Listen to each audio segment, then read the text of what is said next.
안녕하십니까. 10월 23일 월요일 모닝 브리핑입니다. 먼저 이번 주 주요 일정 어떤 게 있는지 살펴보도록 하겠습니다. 지난주에 테슬라 실적이 예상치를 하회하면서 주가가 또 크게 밀려났습니다. 미국 증시가 뭐 좋지 않죠. 역시 파월 연준 의장 연설 일단 기존 내용을 좀 재차 확인하는 내용이었는데 시장이 여전히 뭐 약세다 보니까 크게 힘을 발휘 못했습니다. 자, 이번 주 지금 현재 윤석열 대통령이 사우디 카타르 순방 중에 있죠. 정상회담 그리고 향후에 뭐 좋은 소식 좀 나왔으면 하는 바람입니다. 많은 경제사들더니 통행했다는 소식 뭐 잘 알고 있을 겁니다.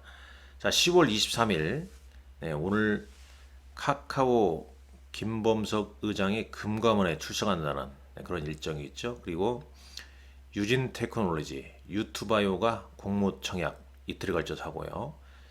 셀트리온, 셀트리온 헬스케어 흡수 합병 관련 주주총회가 오늘 개최가 됩니다. 과연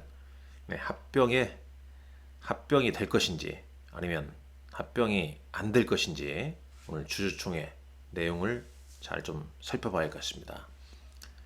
YTN 입찰 마감일 있고요. 유니캐스트가 회사 분할 합병으로 변경 상장 예정이고요.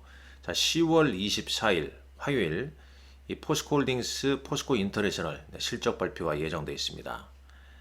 현대차가 인증한 중고차가 판매가 시작되는 날이기도 하고요. 한국전자전 9월 생산자 물가지수가 발표됩니다. 알츠하이머 임상학회가 10월 24일부터 27일까지 현지 시간으로 개최가 되고 마이크로소프트, 알파벳, 텍사스 인스트루먼트, 비자, 제너럴 일렉트릭 실적 발표가 있습니다. 뭐 장 시작 전이나 혹은 장 마감 후에 실적 발표가 있죠. 마이크로소프트 같은 경우 잘 또 실적을 좀 잘 확인을 해봐야 할 것 같습니다. 퀄컴 스냅드래곤 서밋이 미국 현지 시간으로 개최가 되고요. 자, 10월 25일 코엑스에서 반도체 대전이 열리게 됩니다. 그리고 삼성 SDI, 삼성전기, LG노텍, LG디스플레이 이런 기업들 실적 발표하고요. 서울보증보험 오늘 이건 이제 유가증권 시장에 상장하죠. 서울보증보험이 이틀에 걸쳐서 공모청약이 있고, 자, 미국 기업 메타, 서머피셔, T모바일, IBM, 서비스나우, 보잉 등이 현지 시간으로 실적 발표를 합니다. 자, 10월 26일 SK하이닉스 실적 발표가 예정되어 있습니다. 최근 뭐 지수 급락에도 SK하이닉스 주가는 상당히 좀 단단한 흐름을 좀 보이고 있죠. 3분기 국내 총 생산, 미국 3분기 GDP 예비치와 미국 경제지표, 내구재 주문 건수가 이날 발표합니다. 현지 시간이 되겠죠. ECB 유럽중앙은행 통화정책회의가 열리고요. EU 정상회의도 개최가 됩니다. 삼성 SDI스 실적 발표도 있고 워트란 종목이 공모가 6,500원에 신규 상장합니다. 아마존, 인텔, 머크, 마스터카드가 실적 발표를 하고요. 10월 27일 LG전자, 현대모비스 이런 종목군들이 실적 발표를 합니다. 퀄리타스 반도체라는 종목이 공모가 17,000원에 신규 상장을 하고 삼천장 제약 공시 관련해서 재공시 기한이도 하고, 자, 미국 또 개인 소비 지출 상당히 또 중요한 거죠. 왜냐면 지금 이제 FOMC 회의가 10월 31일과 11월 1일 우리 시간으로는 이제 11월 2일 새벽에 알 수 있는데, 그 전에 또 연준이 아주 중점적으로 보면 인플레이션 지표 아니겠습니까? 개인 소비 지출 이게 10월 27일 금요일에 있고, 중국의 9월 산업 생산, 그 다음에 엑슨모빌, 쉐브론, 에브비, 사노피, 스텔란티스 이런 기업들이 현지 시간으로 실적 발표를 한다는 점 참고하시면 될 것 같습니다. 장이 상당히 좀 어렵습니다만은 이 어려운 장일수록 힘내시고 화이팅 하셔야 됩니다. 자, 간단하게 한번 살펴보죠. 네, 먼저 지난 토요일 날 미국 증시 여전히 이제 이 중동 이 분쟁 확대 리스크에 따른 3대 지수가 하락을 보였습니다. 특히 이제 S&P 500 지수가 6개월 만에 200일 이동평균선을 이탈했습니다. 200일선 상당히 좀 중요한 이동평균선인데 미국은 이제 200일선을 상당히 좀 중시합니다. 나스닥은 물론 200일 이동평균선을 하회하지 않았습니다만 S&P나 지금 다우지수는 200일선, 특히 S&P가 처음으로 200일선을 좀 이탈했는데 잠깐 한번 차트를 보시죠. 지금 이제 요건 팩셋에 나와 있는 건데 이게 3월로 보입니다. 3월 때 살짝 200일선 이탈했다가 회복하고 쭉 좀 진행하다가 6개월 만에 다시 직전 저점 깨뜨리면서 200일선을 좀 내준 모습입니다. 그럼 이제 과연 200일선은 어떻게 봐야 되나? 일단 200일선 하회를 이 전통적으로는 경험상 추가 약세 신호로 받아들입니다. 네. 이게 또 맞거든요, 이게. 근데 지금 내 시점에서는 이 단기 상당 부분 좀 과매도 영역으로 들어왔기 때문에 다음 주가 아니라 이번 주가 되겠죠. 이번 주 반등이 나올 수 있다는 견해가 미국 언론에서 좀 있습니다. 그러니까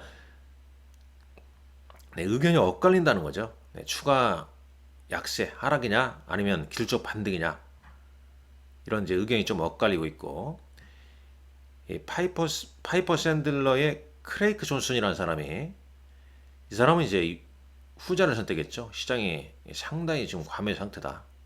주가가 실적 대비 좀 낮은 수준이다. 이렇게 얘기를 하고 있기도 합니다. 근데 문제는 이 반등이 나온다 한들 추세 상승으로 좀 가기에는 상당히 좀 막막하죠.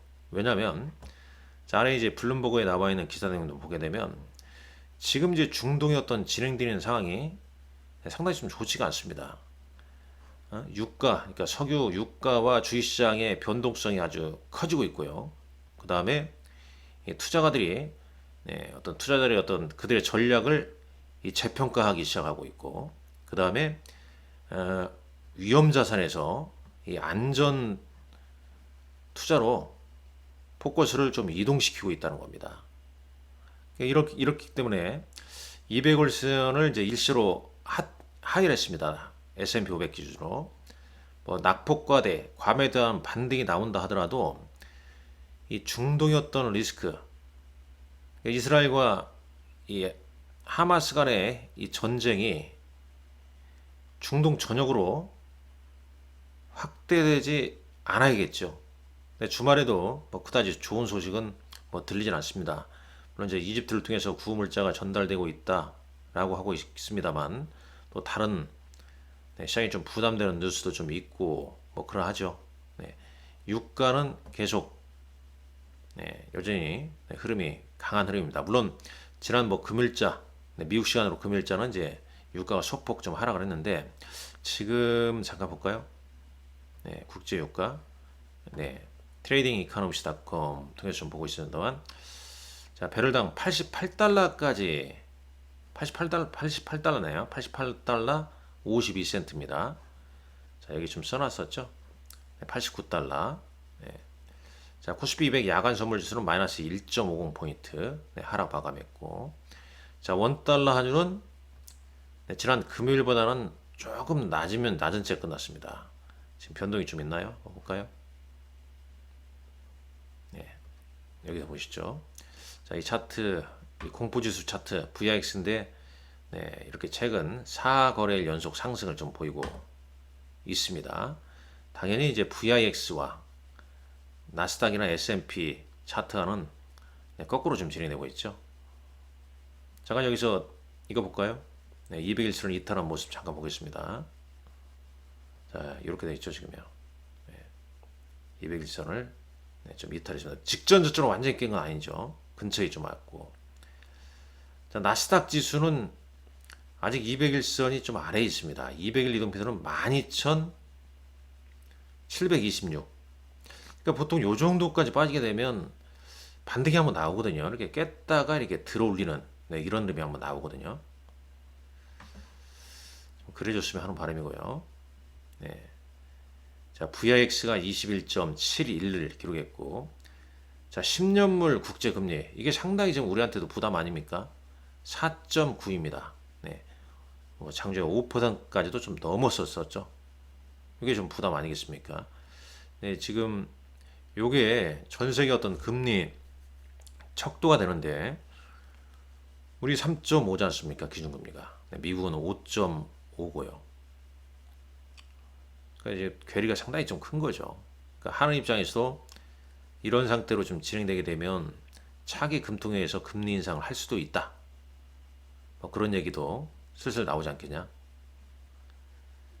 자, 그렇고요. 지금 좋은 점 봤죠? 이건 S&P 500 지수 일봉 차트입니다. 200일 이동편을 깼고 VIX는 200일선을 돌파했고 그렇다면 이제 VIX 관련해서 그럼 VIX가 최근 이제 20을 넘었는데 그럼 이제 VIX가 이 변동성 지수가 대세 상승으로 가는 거냐? 그에 대한 이제 여기 잠깐 요 내용 보시죠. 네. 자, 역시 이제 주식시장의 이 변동성 게이지, 그러니까 VIX 지수가 3월 이후에 이제 최고치를 좀 기록하고 있다는 얘기입니다. 그러나 여전히 네, 네, 바이 시그널이냐? 네, 지금 이제 이게 VIX가 급등했다고 해서 여기 보게 되면 이제 이 본문 내용을 보게 되면 이 VIX는 대부분 S&P 500 지수의 어떤 속도에 따라 결정되므로 이 선행 지표는 아니다. 네, 선행 지표는 아니다.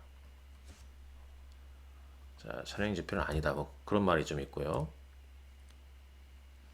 S&P 500이 빠르고 좀 강하게 하락할 때는 VIX가 급등하는데 이제 이럴 때 이제 이걸 선행 지표로 보란 얘기죠. 근데 최근에 보게 되면 그러니까 예를 들어서 이제 이말의 표는 이제 이런 거죠. 한 3, 4일 만에 S&P 500 지수가 한 5%당 빠지면서 VIX가 급등한다. 이러면 이제 신뢰도가 좀 크다. 그런 얘기인데 한 10일 동안 동일한 하락이 나오면서 뭐 VIX가 좀 올라가는 것은 어떤 선행 지표로 좀 볼 건 아니다. 아울러서 이제 UBS 이 투자 전략가들이 VIX 수치가 작년에 평균 한 25.5보다는 현재 좀 낮은 수준이라는 얘기죠. 그 이제 뭐 요 내용을 잘 보게 되면 이 주식이 아직은 매수 신호가 아닐 수도 있다. 네, 기술적 분석하는 사람들은 그렇게 좀 평을 하는 것 같습니다. 그냥 단순 참고만 해야겠죠 우리가요. 뭐 시장이 상당히 좀 어렵기 때문에 S&P 500 맵은 뭐 아시겠지만 인버스 ETF만 올랐죠. 네, 지수 인버스 ETF, 그 다음에 이제 반도체 인버스 ETF, VIX. 근데 VIX는 또 그렇게 급등은 안 했어요. 예, VIX 상승만큼 이렇게 따라가지 못하고 있습니다 이게요. 예. 그다음에 유가 관련해서, 그다음에 이제 S&P 500 맵을 보게 되면 네, 메가캡들, 애플, 마이크로소프트, 엔비디아, 그다음에 이제 소프트, 뭐 반도체 뭐 큰 폭으로 하락은 아닙니다. 반도체, 마이크론 텔레비전 뭐 약보합, AMAT나 램리더치나 KLA도 약보합입니다. 소프트웨어 관련주, 그 다음에 구글과 메타, 아마존과 테슬라 네, 이런 종목군들이 좀 하락했고 금융주 정신 못 차리고 있죠. 그나마 이제 제약바이오 쪽 그나마 조금 뭐 선방했다 이렇게 볼 수 있겠고 에너지 관련주도 좀 주춤하는 모습입니다. 네. 그러니까 전체적인 업종 흐름을 보게 되면 안전자산에서 위험자산에서 좀 안전자산으로 좀 가려고 하는 그런 흐름이죠. 특히 이제 뭐 나와 있겠습니다만은 태양광 주식들이 좀 크게 빠졌죠. 태양광. 네, 그런 기사도 여러분들 보셨을 겁니다. 여기 보게 되면요. 이쪽에 이제 태양광 주식들이 여기 이 근방에 있네요. 네, 엔페이지 에너지 14.68, 솔라 에너지, 솔라 엣지. 아, 요게 많이 빠졌죠. 27%. 이게 지금 뭐 전체적으로 경기가 안 좋다 보니까 어떤 코멘트 하면서 이렇게 급락을 했습니다. 뭐 국내 뭐 태양광 관련주도 좀 영향을 좀 받을 것 같습니다. 자, 쭉 뭐 그런 내용이 좀 있고요. 자, 국내 증시로 가보시죠. 일단 국내 증시는 지난 금요일장 먼저 한번 여기 특징주 순서를 좀 바꿔서 특징주로 한번 보시자고요. 여기 보게 되면 23일 이제 김범수 의장이 금감원 출석, 카카오가 이제 4만 원대를 이제 분결했죠. SM 시세 조정 의혹에. 그리고 또 이제 키움증권 관련해서 키움증권 리포트가 좀 있을 겁니다. 여기 보게 되면요. 키움증권이 미수금 4,443억이 발생했다는 내용이죠. 발생했다는 내용입니다. 영풍재지 하한가로 급락한 이후에 미수금 잔고가 크게 7,623억이었는데 그 중에 상당 부분 엄청나죠 지금요. 그래서 지금 왜 키움증권이 미수거래를 못 막았냐, 아니면 안 막은 거냐, 이런 게 지금 오늘 또 상당히 좀 이슈가 되지 않겠습니까? 이런 게 주가 관련주에도 영향을 좀 미칠 수밖에 없는 거고요. 자, 그런 이제 흐름 속에서 이걸 한번 보시죠. 자, 코스닥 신용융자 잔고가 얼마까지 내려갔냐? 이게 지금 잘 보시게 되면 이게 신용융자 잔고율입니다. 이 색깔이. 그 다음에 이제 지수고요. 코스닥은 지수보다 더 신용융자 잔고율이 아래에 위치해 있죠. 물론 이제 신용융자 잔고율은 2.11입니다. 그럼 이제 2.11이 어떠냐? 한번 요로 한번 보시죠. 2.11이면 여기 예를 들어서 올해 한 7월 말 8월 초면은 어떻게 되냐면 2.34 2.5 근방이었죠. 7월 초 2.5 이때 이제 시장 분위기 좋을 때 2.52까지 움직였네요. 그죠? 근데 지금 2.1까지 확 내려갔죠. 융자 잔고율이 상당히 좀 줄어들었습니다. 뭐 당연히 주가가 빠지고 매우고 막 이러다 보니까 미수도 막 청산되고 반대매매 많이 나가고 지금 이제 그런 위치가 있어요. 그러니까 역으로 보자면 시중중위가 잔고율이 상당 부분 좀 줄어들었다는 점. 언제든지 과매도에 따른 반등은 나올 수, 기술적 반등은 나올 수 있는 구간이라고 좀 봅니다. 물론 이제 기술적 반등이지 지금 뭐 곧바로 추세 전환하기는 상당히 좀 어렵습니다. 오히려 이제 기술적 반등이 나오게 되면 비중을 좀 줄이자, 이런 이제 시각이 진행될 수 있겠죠. 자, 코스피도 마찬가지입니다. 코스피도 요한 뭐 8월달 때 요 라인보다 신용융자 잔고율이 상당히 좀 줄었음을 알 수가 있죠. 그런 점을 좀 참고를 해야 됩니다. 그러니까 지금 뭐 액면만 보면 뭐 하나도 희망거리가 없지 않습니까? 근데 이제 이런 걸 또 잘 주시를 좀 할 필요가 있습니다. 자, 지난 금요일장에서 외국인들은 또 매수를 좀 했죠. 2,100억. 기간이 이제 매도가 나오는 거죠.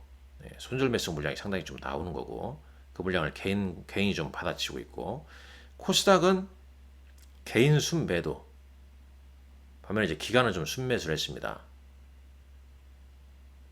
차트는 뭐 아시다시피 우리가 기술적 차트를 봤을 때 직전 저점을 이탈하게 되면 추가적인 조정, 반등, 이제 반등이 좀 나오고 나서 다시 돌리기가 좀 시간이 좀 걸립니다. 이게 지금은 뭐 지난 금요일날 코스닥 같은 건 아래꼬리 좀 달았지만 3거래일 연속 개바락, 반등이 나가더라도 지금 현재로서는 이제 강력하다는 표현보다는 이제 5일선이 매물 저항선으로 작용을 하겠죠. 그러니까 오늘 뭐 장 시작한 다음에 또 반대 매물이 적어도 한 오전 뭐 10시랑 10시 반까지 한번 그런 게 영향을 좀 준 다음에 장중 저점을 형성해 주는가, 그런 부분을 좀 잘 따져보셔야 할 것 같고요.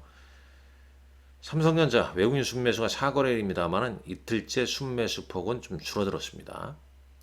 자, 지난주 금요일 날 외국인 순매수는 금양과 삼성전자, 기관은 크래프톤, 유한양행 등을 순매수했고요. 지난주 일주일 동안 봤을 때 외국인은 가장 많이 산 게 삼성전자입니다. 6,964억치. 기관은 SK 하이닉스를 순매수를 했고요. 자, 코스닥 지난주 일주일 내내 봤을 때 알테오젠을 순매수를 했고, 그 다음에 에코프로 BM 순매수로 이렇게 잡히네요. 기간 순매수로. 그러나 주가는 반응이 아주 약합니다. 자, 그 지난 금요일 날 시간에 단일가 동향 한번 간단하게 보시죠. 거래량 없는 건 제껴됩니다. 자, 뭐 이렇게 거의 초개별 종목분들. 물론 또 윤석열 대통령의 그 사우디 방문, 사우디 카타르 방문 때 뭔가 성과가 나오게 되면은 그또 관련된 수혜주 주가 흐름이 일시적으로 좀 이어질지도 좀 체크를 좀 해봐야 할 것 같고요. 자, 코스닥. 자, 대성 미생물 이런 종목이 좀 움직였죠. 주말에 가축 관련 또 질병 얘기가 좀 나오지 않았습니까?